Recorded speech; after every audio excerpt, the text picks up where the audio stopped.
There's two very similar sounding functions on array called empty and reset. It's not like they would do the similar things, but there's a subtle difference. So let's test that out. We have an array of integers, and I'm going to add some values to that. So if we mouse over, we can look into the raw view and pin both the num and max. So num being the number of elements in the array, and max being the allocation behind the memory. So how big is the heap allocation?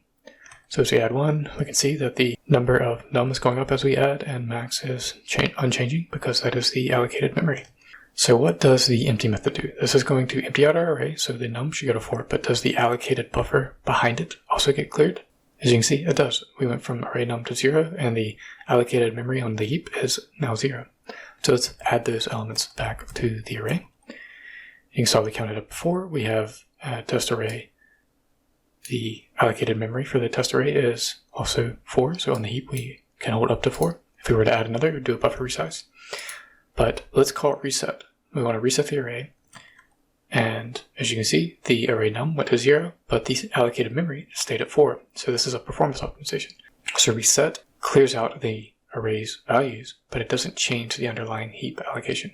So this is going to be performance optimization when you're doing a lot of operations to an array, but you don't want to be paying the cost of memory allocations or deallocations. Reserve is a way to tell a TArray to allocate the memory up front rather than waiting on the elements to be added.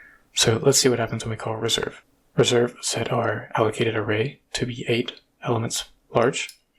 So now we can keep adding to the array without it reallocating until we go past 8 elements. So if we add 1, 2, 3, and 4, we have 4 elements in the array, and we can hold 4 more.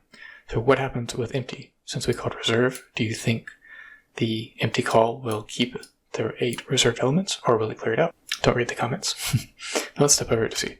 So as you saw, the empty actually cleared out the array max to 0. Let's call reserve and see what happens.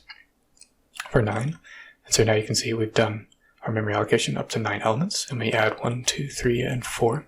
Now if we call reset, now we learned above that a reset won't clear out the memory, so we know that it's going to respect our reserve. So we reset, the elements went down to 0, and we still have 9 reserved.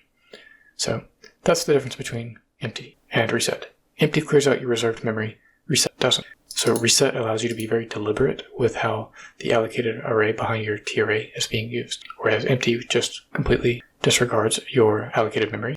Reset is great, but you don't necessarily always want to use it, because if you call reset, you're not actually deallocating that, and in some scenarios you might actually want that memory to be freed for the system. So if you have a very large array, you might want to call empty. So it isn't a blanket always use reset, it is think about whether you want your memory to be deallocated or not, and if you do, call empty, and if you don't, call reset.